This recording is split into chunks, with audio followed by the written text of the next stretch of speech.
हकीकत में वो लुत्फ़ जिंदगी पाया नहीं करते, जो यादें मुस्तफ़ा से दिल को बहलाया नहीं करते। जुबां पर शिकवाए रंजो अलम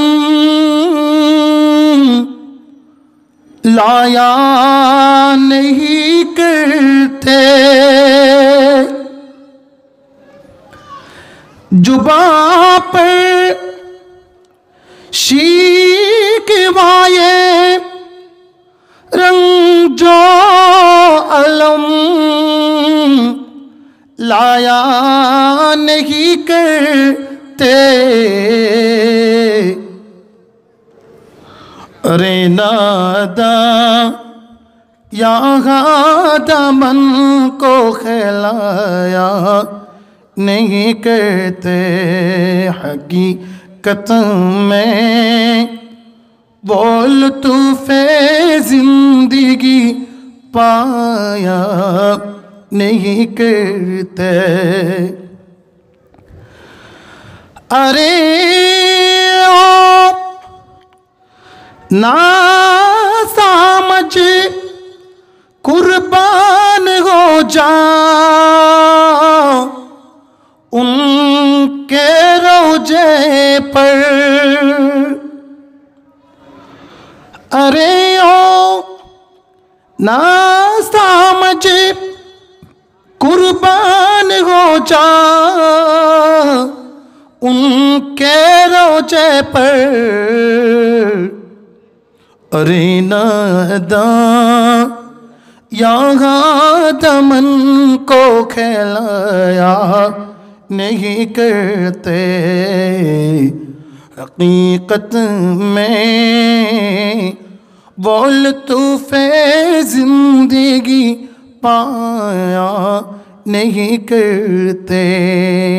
नबीर आशिक শুরুতেই আমি পবিত্র কালামুল্লাহ শরীফ থেকে একখানা আয়াতে কারিমা তেলাওয়াত করেছি, দুইখানা হাদিস শরীফ পাঠ করেছি। তার আলোকেই আপনাদের সময় মুক্তাসার কিছুক্ষণ আলোচনা করার চেষ্টা করব। আল্লাহ পাক আমাদের সবাইকে বুঝবার, বুঝাইবার, আমল করিবার তৌফিক দান করুন। সকলে বলে আমিন। আওয়াজ করুন সুম্মা আমিন। হাদিস শরীফে, হাদিসে কুদসিতে ইরশাদ করেছেন, আমার নবী বলেন, ইন্নাল্লাহু তাআলা ক্বালা লা ইয়ানজুরু ইলা সুওয়ারিকুম ওয়া আমওয়ালিকুম ওয়ালাকিন্না ইয়ানজুরু ইলা সুরাতিকুম কুলুবিকুম ওয়া আমালিকুম। আমার নবী বলেন, বান্দার চেহারার সৌন্দর্যের দিকে আমার আল্লাহ রাব্বুল আলামিন তাকাবেন না। বান্দার ধন সম্পদ, অট্টালিকা, দৌলতের দিকে আল্লাহ পাক তাকাবেন না।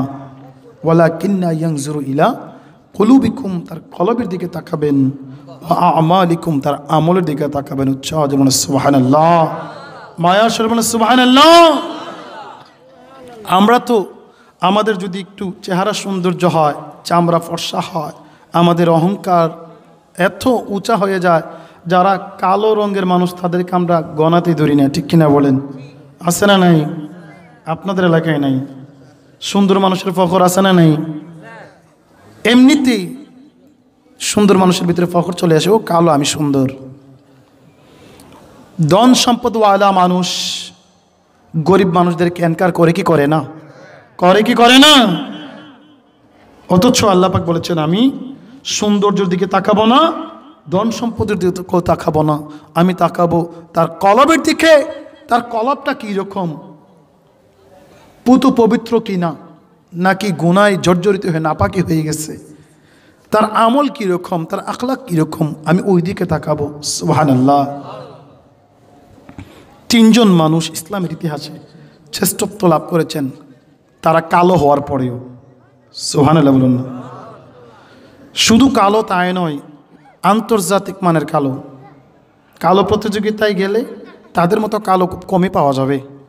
একজন হচ্ছে হযরত লুকমান আলাইহিস সালাম। সুবহানাল্লাহ বলুন না। পিছনে যারা দাঁড়িয়ে আছেন আপনাদেরকে রিকোয়েস্ট করবো, আপনারা ভিতরে চলে আসুন, বসার জায়গা আছে পর্যাপ্ত পরিমাণে। জান্নাত থেকে বাইর হয়ে যায়, হাই কপাল। একজন লুকমান আলাইহিস সালাম কেমন কালো, তাফসীর গ্রন্থে এসেছে তিনি এত কালো ছিলেন, শুধু কালো নয়, বেটে মানুষ ছিলেন, খাটো মানুষ ছিলেন। শুধু খাটো নয়, ওনার ঠোঁটগুলো মোটা মোটা ছিল, নাকটা চেপটা ছিল, পায়ের গোড়ালি ফাটা ছিল। খুব সুন্দর না দেখতে? কি বলেন?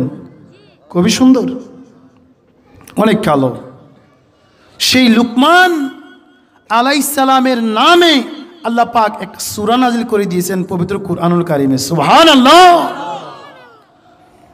কেন লুকমান আলাইহিস সালামকে এত সম্মান কেন দিয়েছেন আল্লাহ পাক? তিনি ছোটবেলায় বকরি চড়াতেন। ওনার জীবনের শুরুতে ওনার সাথে যারা বকরি চড়াতেন, পরবর্তীতে দেখা যায় উনি এইরকম মজলিসে বসে বয়ান করছে, মানুষকে দিন শিক্ষা দিচ্ছেন। আর ওনার সাথে যে বকরি চড়ে তো ওই লোকটা বলতেছে, এত দিকে লুকমান, আমার সাথে যে বকরি চড়ে তো ওই লুকমান। প্রশ্ন করলেন, আপনি কি সেই লুকমান যে আমার সাথে বকরি চড়াইতেন? সুবহানাল্লাহ। হযরত লুকমান আলাইহিস সালাম বলেন, আমি সেই লুকমান, তোমার সাথে বকরি চড়াইতাম, মাঠে ময়দানে ঘুরতাম, আমি সেই লুকমান। সাথে লোকটা বলে, ভাই এমন সম্মানিত স্থান কিভাবে হলো, তুমি কিভাবে এমন মর্যাদা পেয়েছো, আমাকে যদি একটু বলতা। লুকমান আলাইহিস সালাম বলেন, আমি এইরকম সম্মান একদিন দুই দিন অর্জন করি নাই, এটা আমার শুরু থেকেই চেষ্টার ফসল। সুবহানাল্লাহ। লুকমান আলাইহিস সালামের জিন্দেগিটা আরামদায়ক ছিল না। ছোটবেলা বয়স থেকেই কষ্ট করে করেই অবস্থায় চলে গিয়েছেন।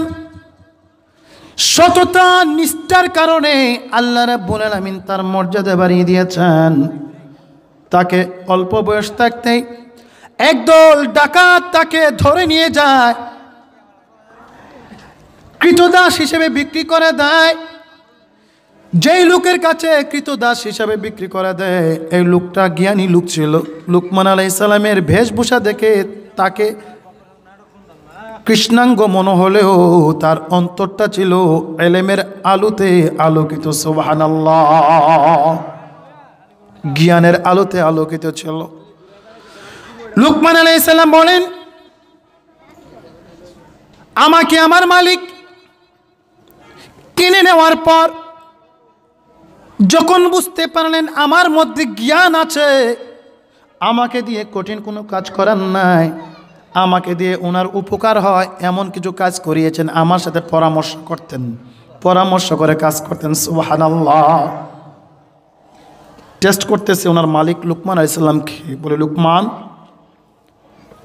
ওই যে একটা বকরি দেখা যায়, ওই বকরিটা জবাই করে ওই বকরির বডি থেকে দুইটা টুকরা আমার কাছে নিয়ে আসো।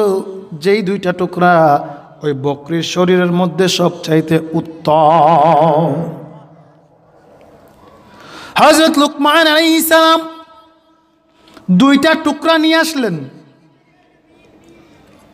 আপনাদের মাথায় কি মনে হয়, একটা বকরির শরীরে উত্তম, সবচাইতে উত্তম খায়ের দুইটা টুকরা কি হতে পারে বলেন তো? কি হতে পারে? মাথায় কি কাজ করে? বকরির মাথা, বকরির কলিজা, কোনটা? দুইটা নিয়ে আসলেন। ওই মালিক দেখলেন এত বড় বকরিটার মধ্য থেকে দুইটা জিনিস তুমি নিয়ে এসেছ, ঠিক আছে, যাও, আরেকটা বকরি রাখা আছে, ওইটা জবাই করে ওইটার থেকে আরও 2টা টুকরা নিয়ে আসো, যেই 2টা টুকরা সব চাইতে নিকৃষ্ট। সুবহানাল্লাহ বলুন না, বলেন তো এই 2টা টুকরা কি হতে পারে? নিকৃষ্ট। 2টা নিয়ে আসলেন, চিন্তা করতে থাকেন, সামনের দিকে একাই পরে বলবো।